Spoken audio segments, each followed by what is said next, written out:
Hi அண்ணே. Hi. உங்களோட கெரியரை நீங்கள் என்னிலேருந்து ஸ்டார்ட் பண்ணீங்க? எதனால? என்னோட கேரியர் வந்து நான் ஸ்டார்ட் பண்ண வந்து 2017 வந்து எஸ்பிஎம் முடிச்சு 2018 வந்து நான் கவர் சாங்லாம் பாட ஆரம்பித்தேன். ஓகே. ஸோ கவர் சாங் வந்து ஒரு மலாய்க்காரராக இருந்து மலாய் பாட்டு பாடினா வந்து அது கண்டிப்பாக அது போகுமா இல்லையான்னு தெரில. ஒரு மலாய்க்காரனாக இருந்து தமிழ் மொழி கற்றுக்கிட்டு அந்த பாட்டு பாடினால தான் நான் இங்கே இருக்கேன்னு நான் நம்புகிறேன். ஸோ உங்கள் சாங் இனிமேல் நீங்கள் பாடுற சாங்கை நீங்கள் இன்டர்நேஷ்னல் லெவலுக்கு கொண்டு போகணும் உங்களுக்கு ஆசை இருக்கா? ஆமாம், கண்டிப்பாக இருக்குது. அஃப்கோர்ஸ் இன்டர்நேஷ்னல் லெவலுக்கு இந்த வருஷத்துக்குள்ளே மேபி இந்தியா போவேன்.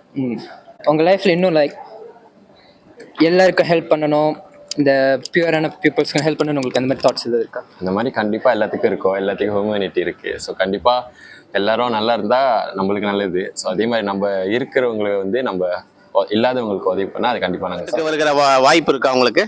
கண்டிப்பாக வருவேன். தமிழ்நாட்டு மக்களுக்கு என்ன சொல்ல விரும்புறீங்க? தமிழ்நாடு மக்களுக்கு என்ன சொல்ல வரேன்னா, என்னோட பாட்டு வந்து ஏற்கனவே தமிழ்நாட்டில் நல்லா வைரல் ஆகிட்டு இருக்கு. நல்லா நிறைய பேர் கேட்டுக்கிட்டு இருக்காங்க. ஸோ இப்போ நான் வெளியாக்குன கொஞ்ச நாள் முன்னுக்கு என்னோட மச்சான் ஒரு பாட்டு வெளியாக்குனேன். அதுவும் வந்து தமிழ்நாட்டில் நல்லா நிறைய பேர் செய்கிறாங்க. ஸோ கண்டிப்பாக நான் தமிழ்நாட்டுக்கு வருவேன். என் தமிழ்நாட்டுக்கும் ரொம்ப நன்றி. எனக்கு மலேசியாவில் இருக்கிற ஒரு மலாய்க்காரங்களுக்கு சப்போர்ட் பண்ணதுக்கு சொல்லிக்கிறேன். எங்களுடைய அகில் தொலைக்காட்சி நேயர்களுக்காக ஏதாவது ஒரு பாட்டு பாடுறீங்களா? பாட்டா? என் பாட்டை பண்ண தெரியாதுன்னு நினைக்கிறேன். மேபி நான் தமிழ்நாட்டு பாட்டை பாடிடுறேன். பாடுங்க. தங்கமே ஒன்னத்தான் தேடி வந்த நானே, வைரமே ஒரு நாள் ஒன்ன தூக்குவனே.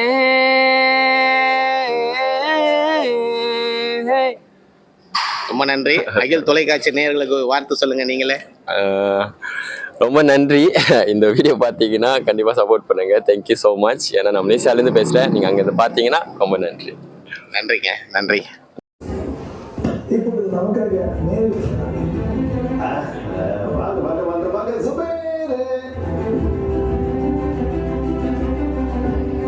இந்த வருடம் இவருக்கு இந்த விருதை கொடுப்பதற்கு காரணம் உங்களுடைய மச்சான் மச்சான் அந்த பாடல் மூலமாக ஒட்டுமொத்த மலேசியர்களையும் கட்டி போடுறீங்க. அதுதான் உண்மை.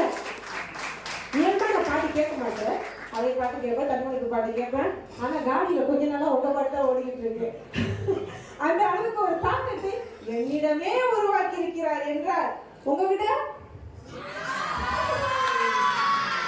பாருங்க உங்களுக்கு எவ்வளவு ரசிகர்கள் கூட்டம் இருக்காங்க அப்படின்ட்டு. இங்க கொஞ்சம் தான், வெளியே இன்னும் அதிகமா இருக்காங்க. உங்களுடைய நிறைய நடவடிக்கைகள் பார்த்துட்டு இருக்கீங்க. ரொம்ப சிறப்பா செய்துட்டு இருக்கீங்க. தமிழை நீங்கள் ஆயுதமாக இன்று கையில் ஏந்தி இருக்கின்றீர்கள். தமிழ் முழக்கம் சங்கே முழங்கு போல் இசை முழக்கமாக உங்களால் இந்த மலையக மன்னத்தில் நடைபெற வேண்டும் என்பது என்னுடைய வேண்டுகோள் என்று சொல்லியிருக்கிறேன். அந்த வகையில உங்களுக்கு தில்லி கலை இலக்கிய பேரவையும் மற்றும் திருமுருகன் ஆலயமும் சேர்ந்து உங்களுக்கு தமிழ் திருமகன் விருது 2024 கொடுத்து அவரை சிறப்பு செய்கின்றோம்.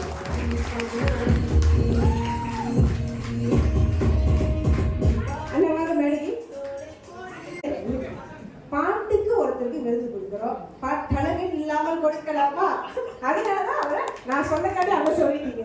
சோ அந்த வகையில பாத்தீங்கன்னா நமது ஜுபைர் அவர்களுக்கு பாத்தீங்கன்னா தமிழ் திருமகன் விருது ஐயா ஏன் கொடுக்குறோம்னு சொல்லிட்டு தெளிவா, நீங்க ஒரு பாட்டழகன், அப்படி ஒரு அழகனுக்கு நீங்கள் கொடுக்க போகிறீர்கள். கொடுக்குறீங்களா? அதுக்கப்புறம் ஓகே கொடுக்குறேங்க.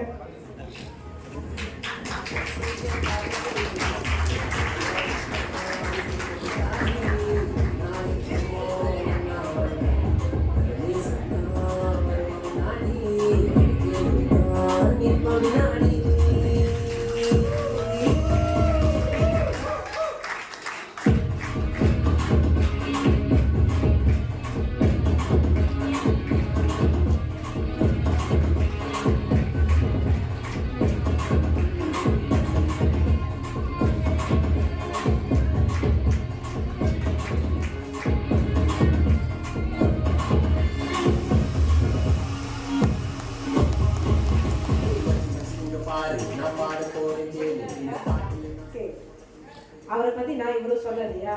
அவர் நம்மளை பத்தி சொல்லணுமா இல்லையா? ஒரு கலாச்சாரர் தமிழ் பாடலை என்ன தைரியமா பாடி இருக்காரு. இன்னொரு மொழி கூட அவருக்கு தெரியும், உருதுன்னு நினைக்கிறேன். நான் போய் எல்லாத்தையும் சூஸ் பண்றதுக்கு முன்னாடி ஆராய்ச்சி தான் சூஸ் பண்ணி எடுத்தேன். சோ உருது தெரிகின்றது, தமிழ் தெரிகின்றது, நமது நாட்டில் இருக்கின்ற இன்ன பிற தமிழ் மொழிகளும் அவருக்கு தெரியும். அப்படி இருந்தாலும் கூட தமிழ் மொழி பாடலை செய்யணும் ஏன் அப்படின்ற கேள்வியை நான் உங்கள்கிட்ட முன்னு வைக்கிறையா, பதில் சொல்லுங்க. என்ன கேள்வி கேட்டு மறுபடி சொல்லுங்க. ஏன்னா நான் யார் கேட்கிறேன்னா காரணம் இருக்கு. நம்ம மலேசியர்கள், அவர் ஒரு மலாய்க்காரர், அப்படி இருக்கும் பொழுது அவர் வந்துட்டு மலாய் பாடல் நிறைய வெளியாக்கலாம், ஆறுதல் நிச்சயமா கிடைக்கும். கிடைக்குமா கிடைக்காதா? கிடைக்கும். நீங்கள் குறிப்பாக நமது நாட்டில் சீன மொழி இருக்கின்றது, இன்ன பிற மொழிகள் இருக்கின்றது, அப்படி உருது கூட உங்களுக்கு தெரிகின்றது, ஏன் தமிழை ஆயுதமாக எடுத்தீர்கள் இசைத்துறைக்காக? அதான் இருக்கிறது. ஏன் தமிழ் மொழி எடுத்த நான் வந்து ஆக்சுவலி வந்து நான் பிறக்கும் போது நான் எஸ்டேட்டில் இருந்தேன், சிப்பாங்கோயில் எஸ்டேட். ஸோ அங்கே எஸ்டேட்டில் இருக்கும்போது நீங்கள் பார்த்தீங்கன்னா அங்கே சைனீஸ், சீனன், இந்தியன், அப்புறம் மொழி எல்லாரும் ஒன்றா தான் இருப்பாங்க. ஸோ அந்த இடத்துல இருக்கும்போது நம்மளை சுற்றி அங்கே இருக்கிறவங்க வந்து நீங்கள் சைனீஸ்காரங்களுக்கு கேட்டால் அவங்க தமிழ் பேசுவாங்க, மலாய்க்காரங்களுக்கு கேட்டால் அவங்களும் தமிழ் பேசுவாங்க. ஸோ அந்த மாதிரி இருக்கிற இடத்துல நான் வந்து எனக்கு புரியும், ஆனால் எனக்கு பேச தெரியாது. ஸோ ஒரு கட்டம் வந்து நாங்கள் வீடு மாறி போகிறப்ப அங்கே பார்த்தா எனக்கு என்னை சுற்றி வந்து நிறைய வந்து தமிழால் தான் இருந்தாங்க. ஸோ அவங்க பேசுவாங்க, எனக்கு புரியும், எனக்கு பதில் சொல்ல தெரியாது. நான் வந்து மலாயில் பதில் சொல்லுவேன். ஸோ ஒரு நாள் வந்து முடிவு எடுத்தேன், சரி இது வந்து நம்ம கற்றுக்கலன்னா நம்மளுக்கு தான் வந்து எப்படி சொல்லுவாங்க, ரோகின்னு சொல்லுவாங்க. ஸோ ரோகியில் நான் என்ன பண்ணேன், கற்றுக்க ஆரம்பித்தேன். கொஞ்சம் கொஞ்சமாக பேசி பாட்டு மூலிமா கேட்டு கேட்டு கற்றுக்க ஆரம்பித்து நான் பேச ஆரம்பித்தேன். அதுலேருந்து தான் நான் வந்து actually Tamil and actually Tamil தான் வந்து நீங்கள் வர வச்சிருக்கு. ஏன்னா வந்து ஒரு மலாய்க்காரர் வந்து மலாய் பாட்டு பாடியிருந்தேன்னா நான் பேர் பண்ணால் எனக்கு தெரியல. பட் ஒரு அந்த லாங்குவேஜ் தமிழ்னு ஒரு பவர்னால நான் இங்கே நிற்கிறேன். உங்கள் பாட்டுன்னு கேட்டாங்க, பாட்டு பாடலாமா? நான் மச்சானா மியூசிக் ஓடியா இல்லை மியூசிக் வேணாமா? மியூசிக் வேணாமா? மச்சான் மச்சான் நீ என்னோட மச்சான், நீ இல்லாம நானும் யாருடா மச்சான், நெப்பா பண்ண ஒரு போட்டு சொல்லுடா, நட்புக்காக செஞ்ச பாட்டு கேளுடா, பெங்க எல்லாம் செம்ம கூட்டாளி, ஒன்னா இருந்தோம் ஒன்னா வளர்ந்தோம், கதலே சொன்னா வருவோம் நாடி, எனக்கு துன்னா நிப்பா பின்னாடி.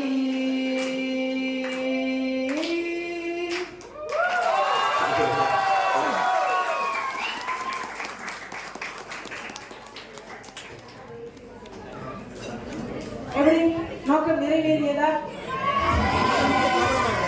ஐயா, நான் ஒரு விஷயம் கேட்டுக்கிறேன். இப்படி விருது வழங்குவது இது உங்களுக்கு அனுபவம் இருக்கிறதா? விருதுகள் பெற்றிருக்கீங்களா? விருதுகள் இசைத்துறையில இருந்திருக்கு. தமிழர்கள் இதான் ஒரு தமிழர்கள் இதான் முதல் முறையா விருது கொடுத்துருக்கோங்க. தமிழ் வாழலையா? வாழ வெற்றிலையா நம்ம?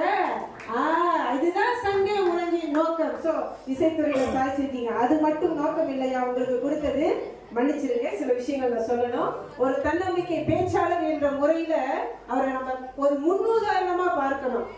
எந்த ஒரு குறையும் நமக்கு தடை இல்லை. அந்த தடைகளை தகர்த்தெறிந்து செல்பவர்கள் தான் சாதனையாளர்கள். இன்று நமது விவேகான் அவர்கள் ஒரு சாதனையாளர். அவரை நமது குழந்தைகள் நிச்சயமாக ஒரு முன்மாதிரியாக கொள்ள வேண்டும். பெற்றோர்கள் தயவு செய்து அதை உறுதி செய்யுங்கள். எங்க கடமையை நாங்க செஞ்சிட்டோம், சேர வேண்டியதை செய்துட்டோம், கொடுக்க வேண்டியதை கொடுத்துட்டோம். உங்களுடைய இசை பயணம், குறிப்பாக தமிழ் பயணம் தொடர எங்களுடைய நல்லாசி. உங்களுடைய அனைவரின் ஆதரவோடு அவருக்கு ஒரு பலத்த கரகோஷம் வருங்க.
நீதாய உலகம் டி